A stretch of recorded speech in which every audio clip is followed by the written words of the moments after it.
Assalomu alaykum. Azizlar, mana anchadan beri, ancha katta tanaffusdan keyin sizlar bilan yana yuz ko'rishib turibmiz. Buning sababi mana hozir oldimizga mehmonlar kelgan Anvar akamiz va Muxlara opamiz. Hop. Mana Infoq degan o'sha loyihani boshlaganmiz kanalimizda. O'zlaring mana xabarlaring bor, Farhodjon akamizni o'sha yordam qilindi. Mana jigar sirroz bo'lgan. Uylari yo'q edi, uy qurib berildi. Ancha o'sha davolanishlarga ham yordam qilindi. Hozir mana bu Anvarjon akamiz kasal ekan-a. Muxlara opamiz bu akamizga turmushga chiqqan, 6 ariqli bo'lishgan bu akalarimiz. 6 ariqqa turmushga chiqqan. Hop, ana turmushga chiqqan paytingizdan boshlab bu yerga hozir necha yil bo'ldi? Assalomu alaykum, hurmatli aziz obunachilar. Xo'p, men 2020-yilda Farg'ona davlat universitetida 2-kursda o'qirdim. Oltiariq tumaniga turmushga chiqdim. Aynan shu insonga hozir 6 yil bo'lyapti. U yerda o'zimizni Oltiariq tumanida Hamza shaharchasida uyimiz bor edi. Kredit asosida olingan edi. Turmush o'rtog'imni operatsiyalari tufayli kreditga ikkovimizni pensiyamizdan boshqa daromad bo'lmagani uchun qiyinchiliklar bo'ldi. Ana shu 2022-yilda 5 marotaba bir oy ichida operatsiya qildirdik. Ya'niki kanalda sidik yo'lida toshlar, ularni oldirdik va eski o'sha urologik muammolardan qolgan teshiklarni yamatib kelyapmiz har yili. O'tgan yilini o'zida ham 3 marotaba jarrohlik amaliyoti amalga oshirildi order asosida. Demak, o'sha sidik nima yo'llarda teshiklar bo'lganda, Albatta. u o'sha teshiklardan suv oqib, doim demak buni pampers bilan o'sha mana har kuni pampers almashtirib turishga to'g'ri kelar ekanda buni oqibatida. Shuning uchun hozir mana bularga mana o'zimiz gaplashganimizda aytishdi.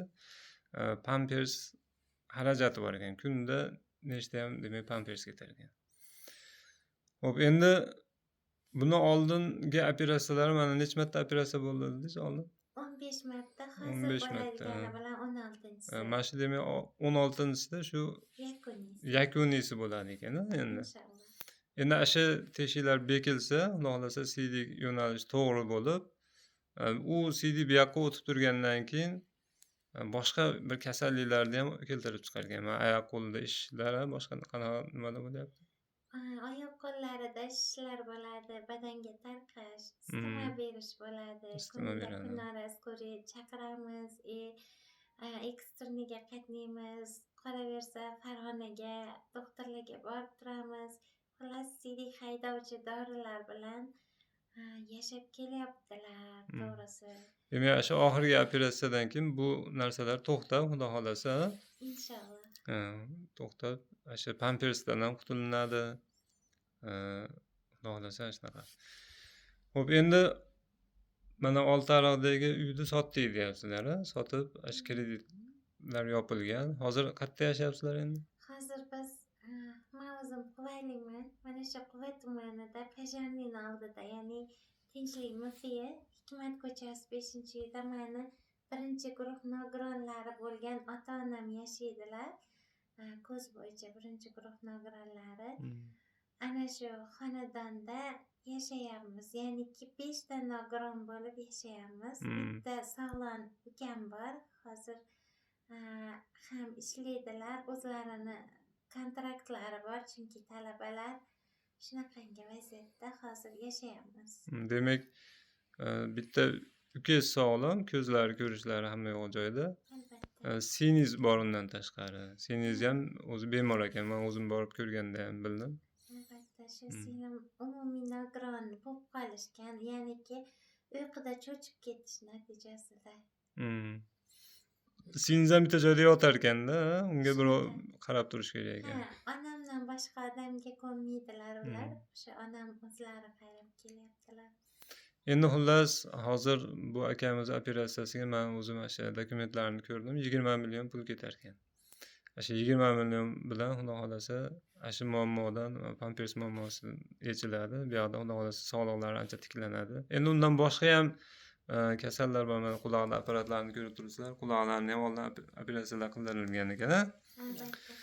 Hop, bu endi bitta masala. Endi ikkinchi masala shu uy masalasi. Hozir mana yashab turgan joylaringda otangiz, onangiz, singlingiz, ukangiz yashayapti ekan. Endi ukangizni uylash ham kerak ekan. Albatta. Bunaqa holatda endi sizlarga baribir alohida bitta joy kerak ekan. Albatta, yanaki bizga rejim qo'yib bergan doktor mana bu yerda o'tirishlari mumkin emas. Xullas, hojatxonasidan tortib shunaqangi sharoit bo'lishi kerak. Bularga yerda yotishlari mumkin emas. Choklar ko'p bo'lgani uchun inson zotiga endi bor insonlar bir joyidan 16-17 marta operatsiya bo'lgan, lekin har xil joydan aynan bunaqa operatsiya juda qiyin bo'lar ekan.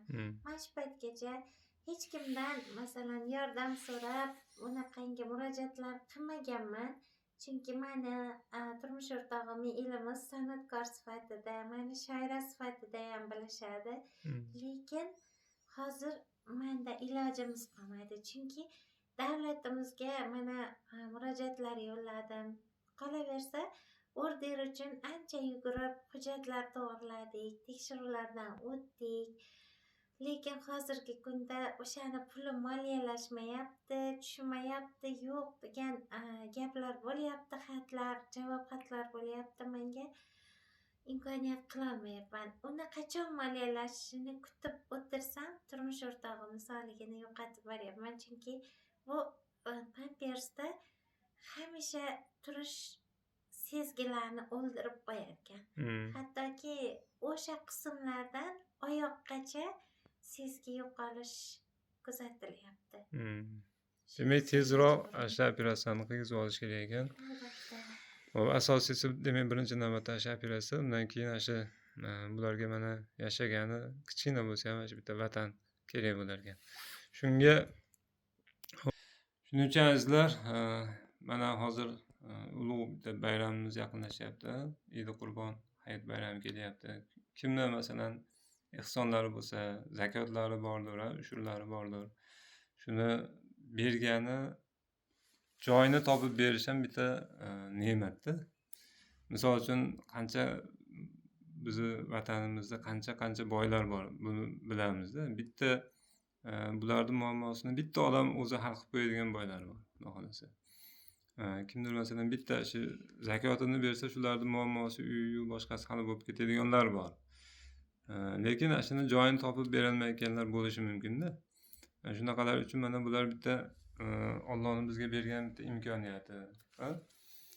Bu ham masalan bu dard ham o'zi asli kim uchun masalan hammamiz uchun ham sinovda. Bular uchun masalan Alloh bir dardni berib sinayotgan bo'lsa, siz biz uchun bularga shu Allohning bergan mana davlatini, zakotlarini berib olish uchun biz uchun bitta imkoniyat bu.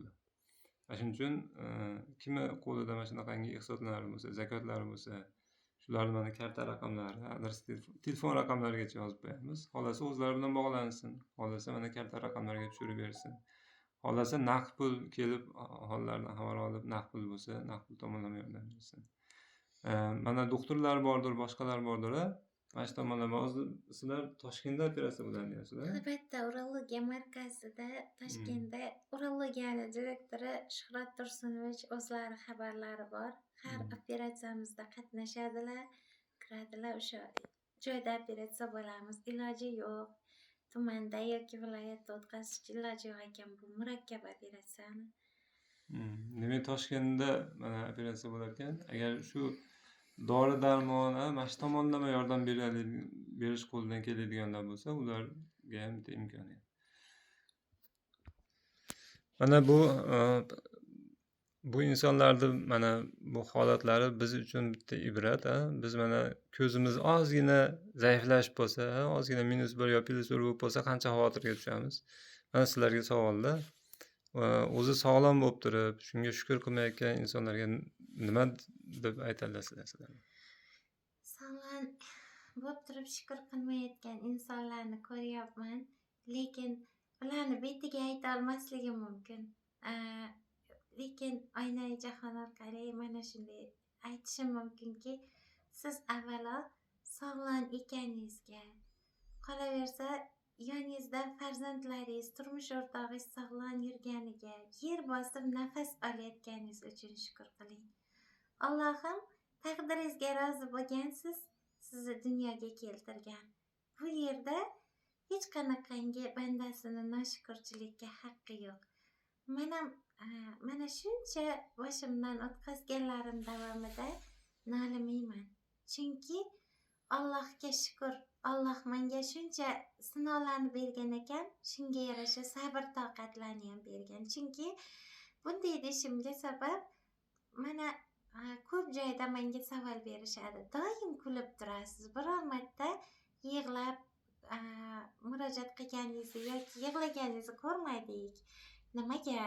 Sizni turmush o'rtog'ingiz shunaqa holatda, boshingizda qanaqa sinovlar o'tyapti? Siz nimaga bag'ringiz toshmi degan insonlar ham bo'lgan. Xo'p, men kimga yig'layman? Kimga yig'lay? Allohga, faqat Allohga yig'lashim mumkin. Bandasiga yig'lamayman. Chunki bandasiga men yig'lasam, mendanda zaif insonlar nima qiladi? Shuning uchun shukur qilib yashaylik. Xo'p, mana azizlar, holat shunaqa. Demak, bu akamiz davolatishga o'sha 20 million birinchi o'rinda kerak. Undan keyin o'sha uy masalasi, xudo xolasa. Hop, telefon raqamlarini yozib qo'yamiz. Shu ekranimizga yozib qo'yamiz. Kommentariyaga bularda hozir o'zlarining ham YouTube'da kanallari bor. Jonli ohanglar degan kanallari bor. Mohlara opamiz o'zi mana shoira, Anvar akamiz qo'shiqlarni kuylaydi. Ikkovlaring ham o'sha san'at nimasida o'qigansizlar? Albatta, men ham Shunaqada san'atkorman. o'qishgan, san'atkor. Xudo xolasa, yangiliklarni kutib qolamiz. Yana kelajakda yana bir chiqishlar qilamiz, xudo xolasa. Bulardash kanallarga ham o'tib ko'ringlar, a'zo bo'linglar. Sog' bo'linglar, salomat bo'linglar.